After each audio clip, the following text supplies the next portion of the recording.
dia a todos. E hoje começava por... aliás, gostava de vos falar sobre um tema que é uma coisa que muitas vezes nos perturba a todos nós. Muitas vezes nós achamos, e o tema é quando Deus não faz sentido. Muitas vezes nós achamos que Deus não faz sentido e que as coisas que acontecem na nossa vida não têm explicação e não batem certo e que de alguma forma...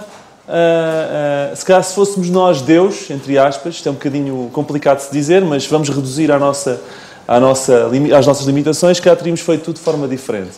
E há tantas e tantas vezes em que Deus aparentemente não faz sentido. É esse o tema que eu gostaria de compartilhar convosco algumas coisas esta manhã.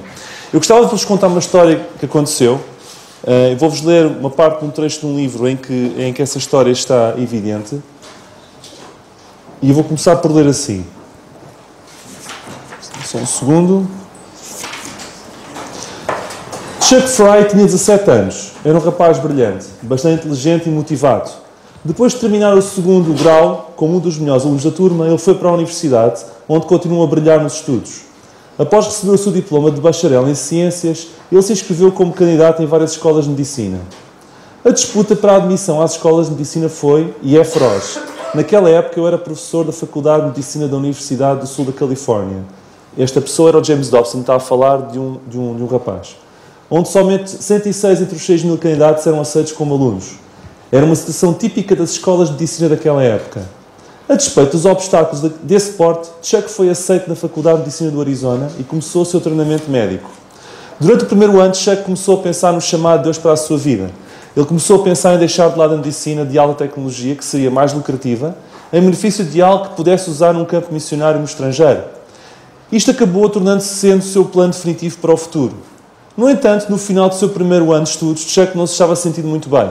Ele começou a experimentar uma fadiga estranha e contínua. Ele marcou uma consulta e rapidamente recebeu o seu diagnóstico. Tinha leucemia em estágio avançado. Em novembro, Chuck já estava morto. Existe uma outra dimensão através da qual devemos olhar para esta história de Chuck, para que ela se complete. Ele tinha ficado noivo e iria se casar em março do ano seguinte, à sua entrada na Faculdade de Medicina. À entrada da Faculdade de Medicina. A sua noiva, que se chamava Karen Ernst, também era serva consagrada do Senhor Jesus Cristo. Ela soube da doença terminal do noivo 6 semanas após o seu noivado, mas mesmo assim continuou com os seus planos de casamento. Eles se tornaram marido e mulher 4 meses antes da trágica morte. Karen então entrou para a Faculdade de Medicina da Universidade do Arizona e após sua formatura tornou-se missionária na Suazilândia, no sul da África. A doutora Fry serviu lá até o ano de 1992, no Hospital Evangélico. E estou certo que ela se perguntava, em meio a tanto sofrimento, por que não foi permitido seu brilhante marido cumprir a sua missão como seu colega de profissão. Na verdade, eu também fiz essa pergunta. Grandes teólogos do mundo podem gastar os seus próximos 50 anos tentando dar uma resposta satisfatória para o dilema da morte de Chuck, mas não conseguirão. Os propósitos de Deus para a morte desse jovem são um mistério e permanecerão sempre assim. Porque ele orou tanto para ser admitido à faculdade e foi ouvido, se não iria conseguir terminar o curso? De onde veio o chamado para que ele fosse missionário? Porque Deus deu tanto talento a um jovem que jamais poderia usá-lo. Porquê que a sua vida foi cortada tão prematuramente enquanto muitos viciados em drogas, álcool e outros criminosos chegam até à velhice como um fardo para a sociedade? Essas questões são mais fáceis de formular do que responder. E existem muitas outras. Eu queria começar por aqui. Como as histórias de Chuck, eu acho que cada um de nós poderia contar N histórias, em que aparentemente Deus não faz sentido, não é? E esta pergunta, este tema, é o tema que justifica muitos não crerem em Deus. Como acham que Deus não faz sentido e como acham que há muitas histórias como o Chuck, dizem Deus não pode existir, porque se Deus existisse, isto não aconteceria. É ou não é verdade? E muitas vezes nós, como crentes, apesar de sabermos que Deus existe, apesar de sabermos que a vida é totalmente fidedigna, vem-nos à mente algumas das questões, em momentos de maior fraqueza, e no nosso íntimo tantas vezes culpamos Deus. É ou não é verdade? A pergunta, e o tema esta manhã vai ser colocado em perguntas e eu vou-vos dar as respostas, ok? A primeira pergunta é o porquê, não é? É aquilo que nos ocorre logo quando alguma coisa destas acontece na nossa vida. Ou sabemos de outros. Porquê? Porquê é que Deus permite? E então a primeira pergunta é, será que Deus nos deve alguma explicação? Será que Deus me deve a mim e deve-vos a vocês alguma explicação perante estes porquês? Eu vou-vos citar algumas passagens e depois vou-vos pedir em algumas, mas eu vou citar algumas. E podem escutar. Provérbios 25, 2. A glória de Deus é encobrir as coisas. A glória de Deus não está em mostrar tudo. A glória de Deus é em tapar e esconder muita coisa. Mas eu continuo. Isaías 45:15, e eu cito, verdadeiramente tu és um Deus que te ocultas. Em 1 Epístola aos Coríntios 2:11, ninguém conhece os pensamentos do Senhor a não ser o Espírito do Senhor. Continua aqui um mundo de incógnita que Deus faz questão que o homem não conheça. Mais, em Isaías 55, 8 e 9, depois de dizer várias coisas, ele termina dizendo: tu não podes entender as obras de Deus. E há aquela passagem célebre: os meus pensamentos não são os vossos pensamentos, os meus caminhos não são os vossos caminhos. Ou seja, Deus faz questão que haja muita coisa que nós não compreendamos. E os versículos estão claros, desde o Velho ao Novo Testamento. Há coisas ocultas que Deus faz questão que se mantenham sempre ocultas. Há respostas que nós nunca teremos nesta vida. Nunca teremos nesta vida. Não pensem que Deus nos tem a obrigação de vos dar explicações. Não tem. Há coisas que para o nosso bem nós nunca saberemos. Ainda que achemos que deveríamos saber e que tínhamos o direito de saber. E já vamos ver isso. Então, será que Deus me deve explicações? Não. Por duas grandes razões. A primeira, porque eu como criatura dele não tenho legitimidade para criticar o Criador. Quem sou eu para, como criatura? Ou imaginem um vaso de barro. Perguntar ao escultor: olha lá, porquê que tu não me fizeste com uma pega um bocadinho mais bonita? É ridículo, não é? O escultor é que sabe como é que deve fazer o vaso de barro. Nós, como criaturas, não temos legitimidade para questionar o Criador. E segundo, e agora gostava que abrissem as vossas Bíblias numa passagem. Eclesiastes 11:5. Eclesiastes 11:5.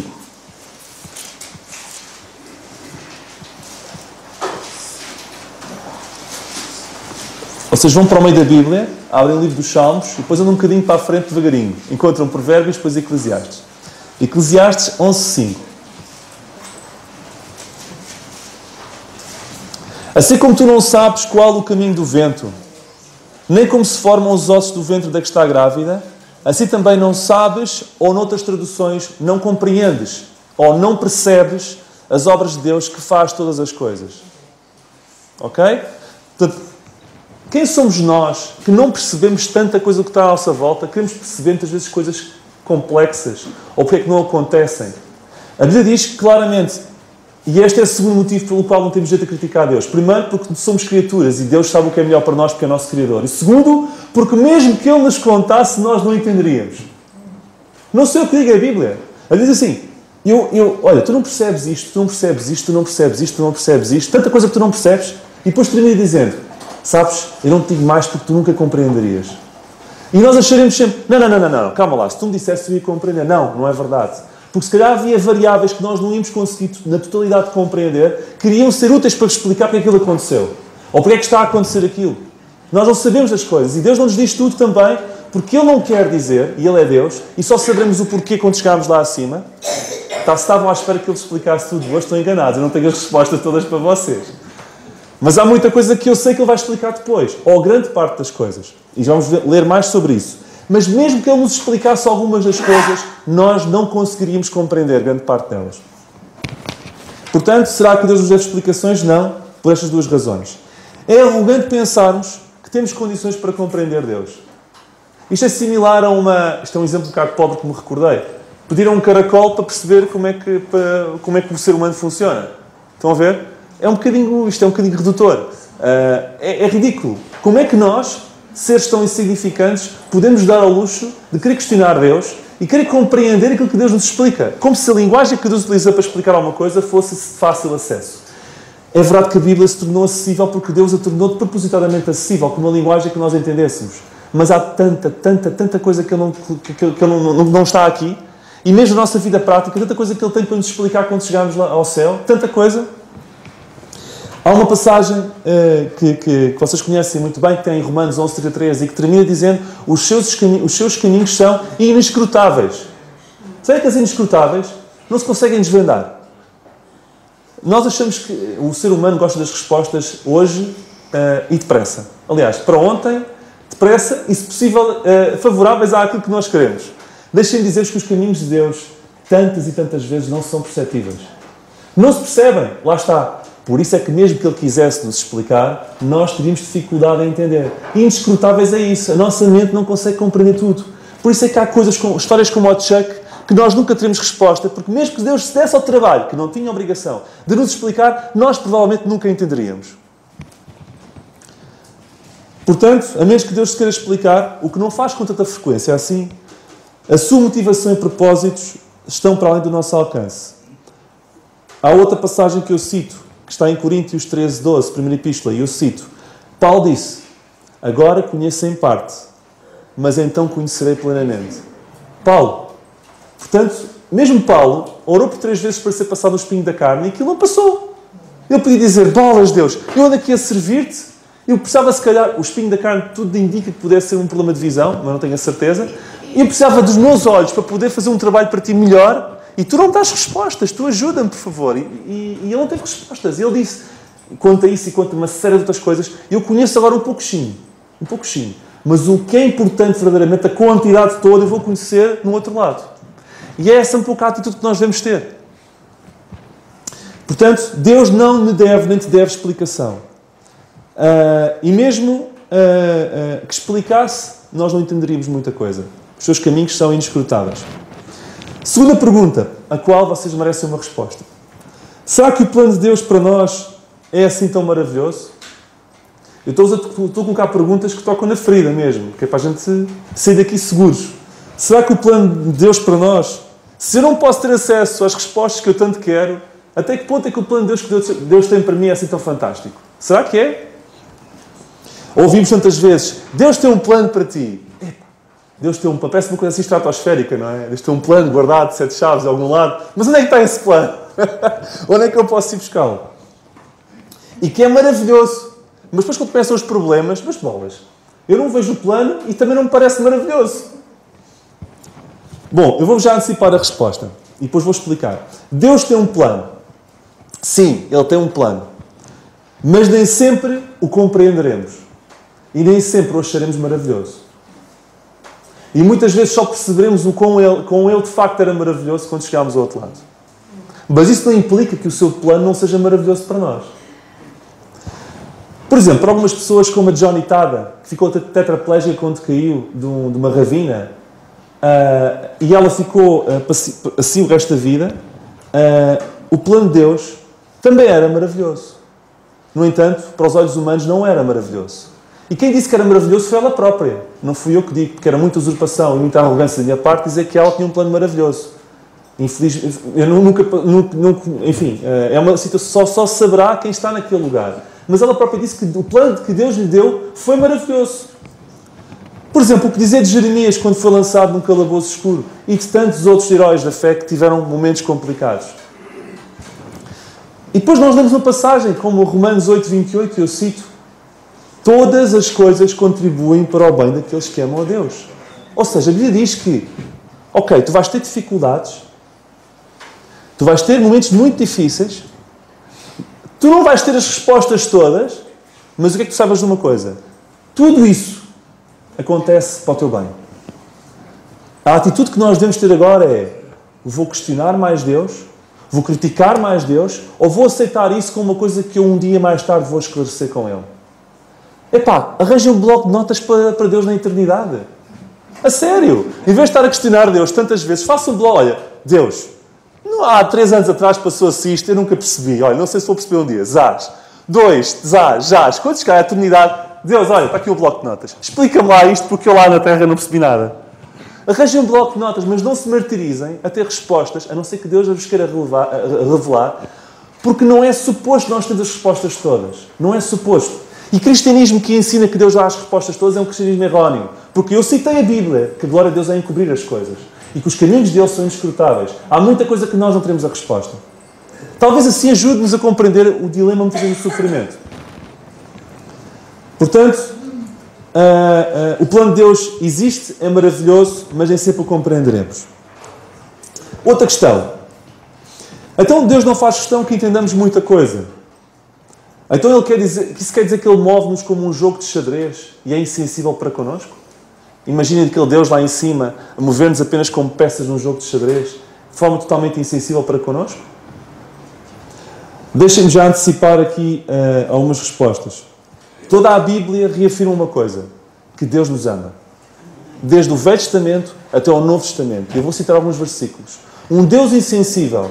Se vocês acham que por Deus não vos dá as respostas que vocês querem, o Gabriel volta e meia, papá, porquê? O papá é que sabe. Não é? E nós, por vezes, somos Gabriéis. Queremos saber tudo na hora. Não é? E Deus é que sabe. Se achamos que Deus é mau, porque não nos dá as respostas que nós queremos, ou porque permite certas coisas aconteçam, que são extremamente dolorosas, e eu não estou a dizer que não são, que são extremamente dolorosas, e que não nos dá as respostas logo na hora e não percebemos, se achamos que Deus é insensível por isso, estamos muito enganados. E vou-vos citar alguns versículos. Salmo 103 diz, Ele fala de nós como o seu povo, o rebanho do seu pasto. Deus considera-nos como o seu povo. Não é peças de xadrez, um elemento estranho. Nós somos o seu povo. Mas, eu vou citar versículos muito básicos. João 3,16. Quem que não sentisse amor por alguém, daria ao seu próprio filho, por amor.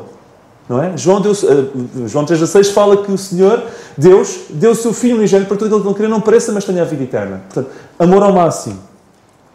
Nós lemos também em Romanos 8, 38 e 39 que nada nos separará do quê? Do amor de Deus. Ok? Nada nos separará do amor de Deus.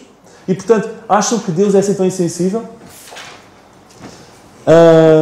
Olha, eu vou-vos dizer uma coisa. Muitas vezes queixamos muito por não entender o porquê de recebermos coisas más. Mas eu vejo pouca gente, ou quase ninguém, no qual eu me incluo, a queixarmos e a questionarmos Deus porque é que recebemos tanta coisa boa. Não é verdade? Porque eu acho que é mais fantástico as coisas boas que Deus nos dá sem nós merecermos. E essas nós não perguntamos, porquê é que tu me deste isto e eu não merecia? Não. Nós só questionamos Deus quando recebemos as coisas que nós não esperávamos. Mas quando recebemos as coisas boas, não questionamos Deus. Deus, porquê é que tu me deste isto e eu não merecia? Aí já não perguntamos Deus. Não somos coerentes, sabem? E porque coerência é questionar também Deus. Deus, eu não merecia receber isto que é de bom e tu me destes. Porquê é que tu me deste isso? Não.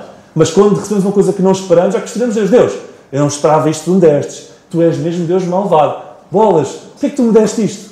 Não é? É estranho, esta incoerência. Sabem, tanto uma coisa como outra, quer as coisas más que tocam a nós, quer as coisas boas que nós não merecemos que tocam a nós, são de difícil compreensão. Eu também, tanto como não vos sei explicar porque é que as coisas más acontecem, eu também não consigo explicar logicamente porque é que as coisas boas, dos quais nós não somos merecedores, também acontecem. Mas o seu amor por nós, eu diria que é a coisa mais inexplicável. Ainda mais do que as coisas más que nos acontecem. Porque Deus, que é Deus, amar uns seres tão pobres como nós, é talvez a coisa mais inexplicável, até mais, do que as coisas difíceis que nos batem à porta. E pensemos um bocadinho, viremos agora a agulha para esse lado e pensemos um bocadinho nisso. E agradecemos a Deus. Agradecemos a Deus. Eu vou citar-vos aqui umas passagens, duas pelo menos. Eu não quero que vocês percam tempo. Está em Jó, não vale a pena lá irem ver, a não ser que sejam muito rápidos. Jó 7, 17 e 18, e eu cito: o que é um homem para que tanto o estimes? E que ponhas sobre ele o teu coração. Vocês veem aqui um Deus insensível? Eu não vejo. E cada manhã o visites. Há pais que se separam dos filhos e depois vão ver os filhos de semana a semana. Há uns que até se esquecem dos filhos. Irmãos, Deus trata-nos por seu povo, coloca o seu coração perto de nós e visita-nos cada manhã. E a cada momento o proves. Acham que é um Deus insensível? O que é o homem para que te lembres dele? Lembres também isso em Salmos 8, 4. Deus não é uma resposta. Deus não é um Deus insensível. E a prova disso é que Ele nos ama bastante. Portanto, isto quer dizer que quando alguém ama, alguém também corrige, alguém também nos dá alguma coisa que nós não gostamos tanto. Mais uma questão. Será então que o sofrimento tem algum propósito positivo? Ok, já percebemos que temos que sofrer. E já percebemos que não vamos perceber quase nunca porque é que sofremos. Mas, ao menos, o sofrimento tem alguma coisa positiva? Por exemplo, José. Ele foi odiado pelos irmãos, foi aprisionado injustamente, passou, entre aspas, as passas do Algarve e anos depois percebeu alguma coisa o porquê do que lhe aconteceu. Mas eu tenho a certeza que muitas das suas dúvidas não foram respondidas. João Batista. Sabem o que a Bíblia diz de João Batista? De homem nascido de mulher não havia ninguém maior que ele. Certo? Como é que era a sua vida, aquele homem fantástico? Era num palácio? Não. Ele andava no meio do campo a comer mel e a comer gafanhotos. A Bíblia diz. Não andava vestido de prada. Andava vestido de túnicas e de coisas assim estranhas, não é? Para os olhos humanos. Foi metido num calabouço. Foi decapitado. Vida fantástica para o homem nascido de mulher o maior de sempre. Não. Mas foi isso que Deus quis que acontecesse. Acham que João Batista não se questionou? Acham que João Batista, ser humano, não houve momentos de depressão profunda que não pediu? Deus, explica-me porque é que isto me está a acontecer? Acham? E acham que Deus nos deu as respostas também a ele? De certeza que não lhe deu as respostas todas. Quem somos nós para exigir de Deus as respostas todas, irmãos? Quando estes heróis da fé nunca as tiveram, quem somos nós para exigir? Somos muito arrogantes. Estevão, apedrejado até à morte por anunciar Cristo. Apedrejado até à morte. E agora leiam comigo que isto é importante. Hebreus 11, 35. Hebreus 11, 35 a 39.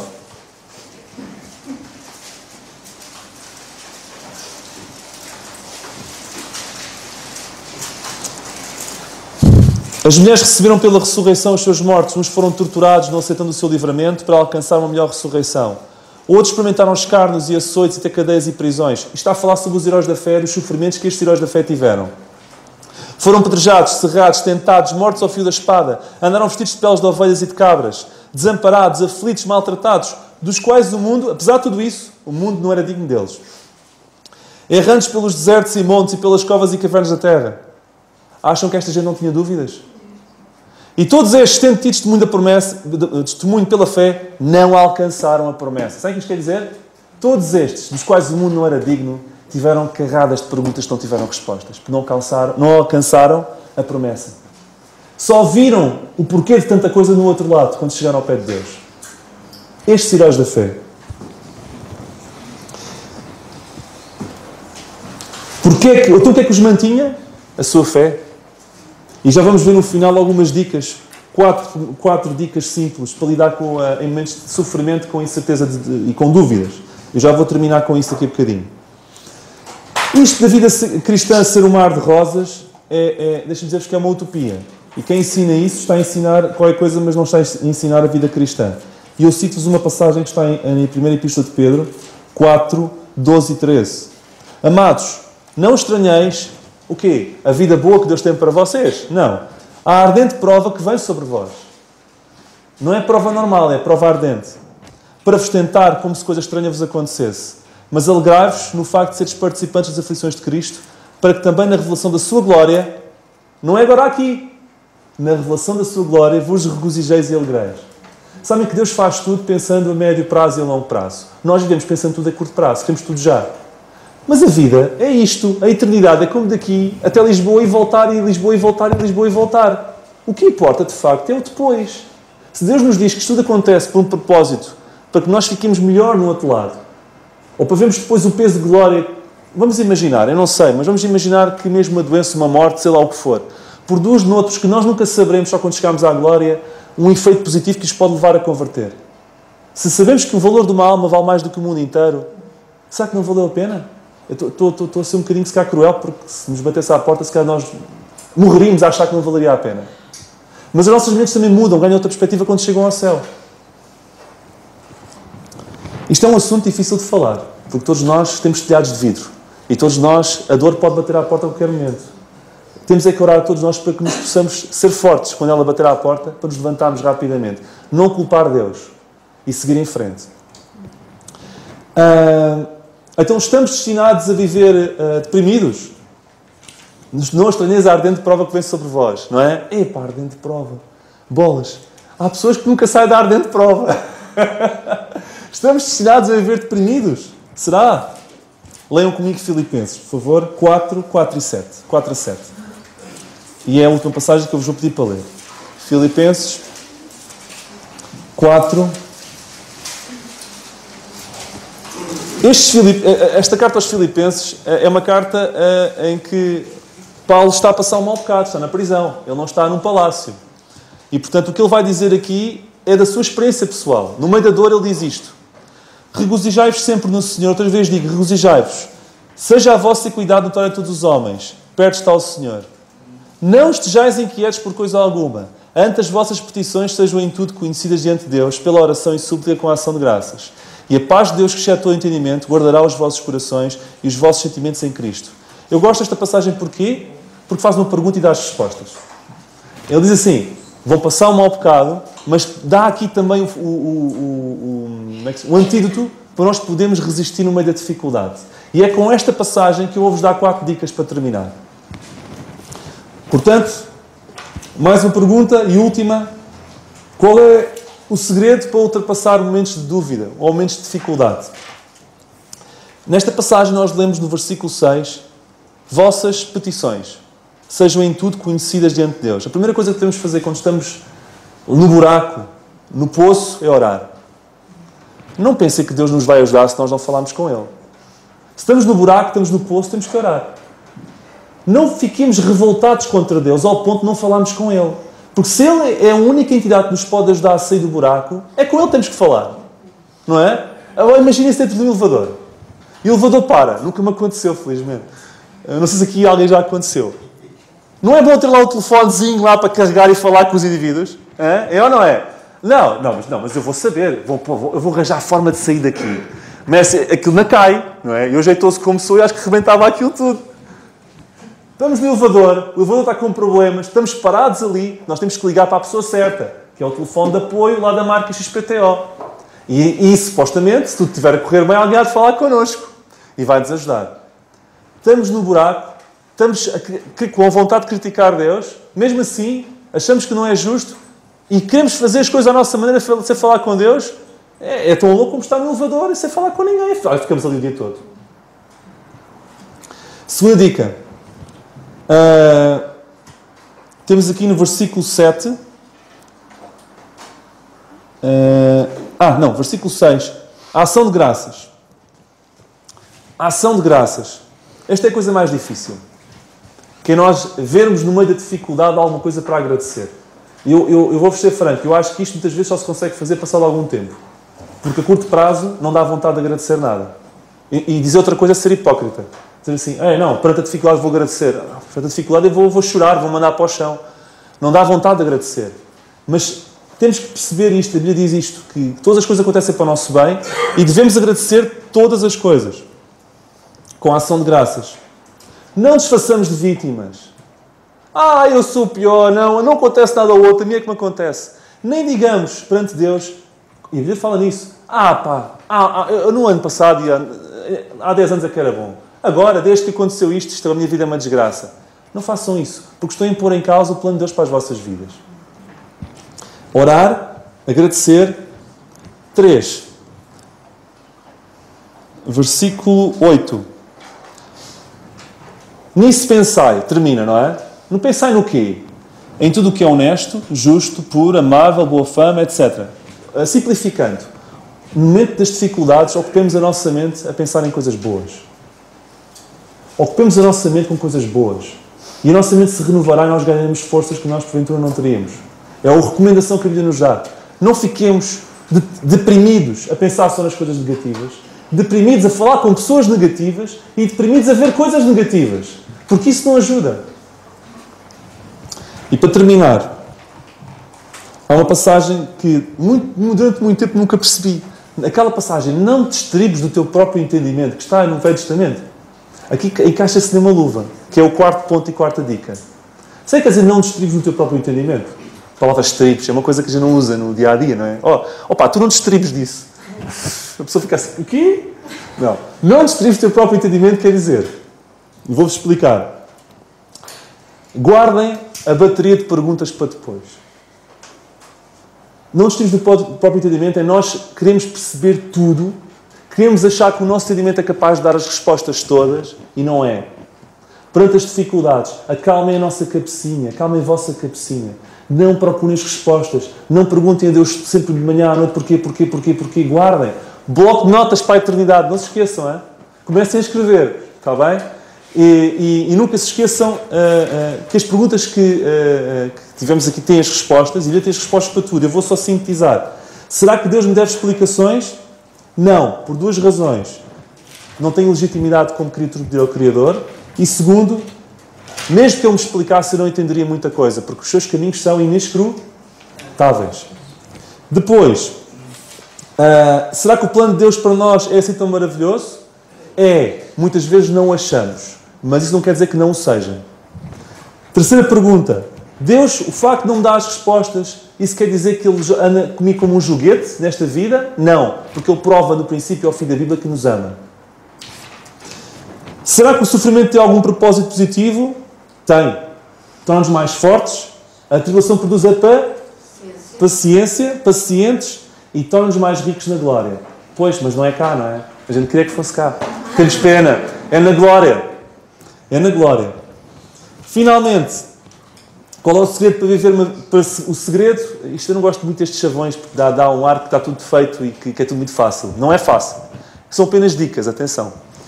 Eu não sei nada disto, porque e Paulo, que era Paulo, ele próprio diz que conheceria em parte. E ele tinha o mestrado em sofrimento. Quem sou eu para falar disto? Mas dicas para suportar a dificuldade, baseadas em Colossenses, a última passagem. Contamos a dificuldade, lembra-se do elevador. Não se esqueçam, temos que fazer o quê? Orar. Aceitemos o que Deus nos dá, mesmo que não o compreendamos. Ocupemos a nossa mente com coisas positivas. E deixemos de perguntas loucas, achando que nós temos a autoridade para dar a questionar Deus. Que o Senhor nos abençoe.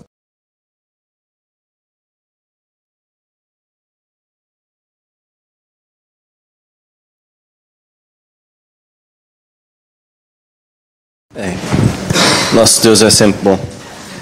O David quando falava, e isto é um assunto que nos toca a todos, e é bom quando nós ouvimos a palavra de Deus como foi explicada, e na prática é mesmo assim, não funciona de outra maneira. Que o Senhor nos ajude. Isto, a propósito daquilo que o David disse, fez-me lembrar uma história que se conta de um alpinista que estava pendurado ia escalar uma montanha, e ele caiu, ficou pendurado pela corda à noite, frio, gelo, neve, e ele orava a Deus. E o Senhor respondeu-lhe e disse: olha, corta a corda. E ele na oração dele, lá está, questionarmos Deus. E ele na oração dele disse: não, Senhor, se eu cortar a corda eu morro, vou-me estourar. E não obedeceu à vontade de Deus, não cortou a corda. No outro dia de manhã, as equipas de salvamento encontraram-na a 1 metro do chão. Se ele tivesse cortado a corda, tinha sobrevivido. E às vezes connosco é mesmo assim. Que o Senhor nos ajude a perceber a sua vontade e a estarmos atentos. E não é fácil, aquilo que o David disse, e é verdade, não é fácil, porque todos nós temos telhados de vidro, e que o Senhor nos ajude. É fácil nós falarmos, e isso, como se costuma dizer, a língua não tem osso, não é? Mas é assim, todos nós somos um mundo, e o Senhor conhece-nos. Ainda na sexta-feira falávamos na reunião de jovens, o Senhor conhece, sabe quantos cabelos nós temos. Os que têm muitos, imagino o trabalhão que é, não é? Saber quantos cabelos nós temos. Por isso Ele preocupa-se com cada um de nós. Que o Senhor nos ajude, irmãos. E mais uma vez, gratos pela palavra de Deus. Vamos ficar de pé e vamos terminar com a oração. Senhor nosso bendito e amado Pai, nós queremos de facto te agradecer por aquilo que Tu nos falaste esta manhã, Senhor. Te agradecermos porque Tu és sempre bom, Pai. Independentemente das circunstâncias à nossa volta, Senhor. E nós vimos esta manhã filhos Teus, grandes homens de fé, Senhor, que outrora deram a sua vida por amor a Ti.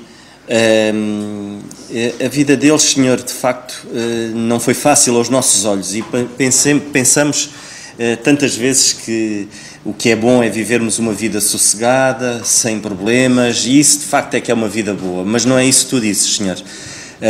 A vida boa é aquela que é feita na Tua vontade, Senhor.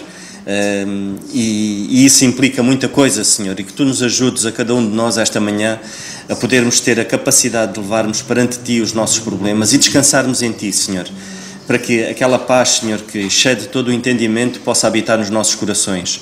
É essa paz que o mundo procura e não encontra em lado nenhum, mas nós temos essa graça, Senhor, dada por Ti, porque podemos encontrá-la no Teu regaço, Senhor, e que Tu nos ajudes a procurar a Tua paz, Senhor, independentemente se a vida não nos corre bem aos nossos olhos, mas sabemos que Tu permites. Se permites, é porque certamente contribuirá para o nosso bem. Tu nos ajudes esta manhã, Senhor, que te continuamos a rogar pelo Teu servo, Senhor, que cuides dele, ajuda e dá-lhe forças e ânimo, Senhor, cuida da sua família, Senhor, dos seus filhos. E mais uma vez te agradecemos, porque é sempre bom ouvirmos da tua palavra, Senhor, e como ela foi explicada, Pai. Te dando graças, Senhor, e te pedindo que nos conduzas em bem até aos nossos lares, onde quer que possamos nos dirigir, no santo nome do teu Filho, nosso Senhor Jesus Cristo. Amém.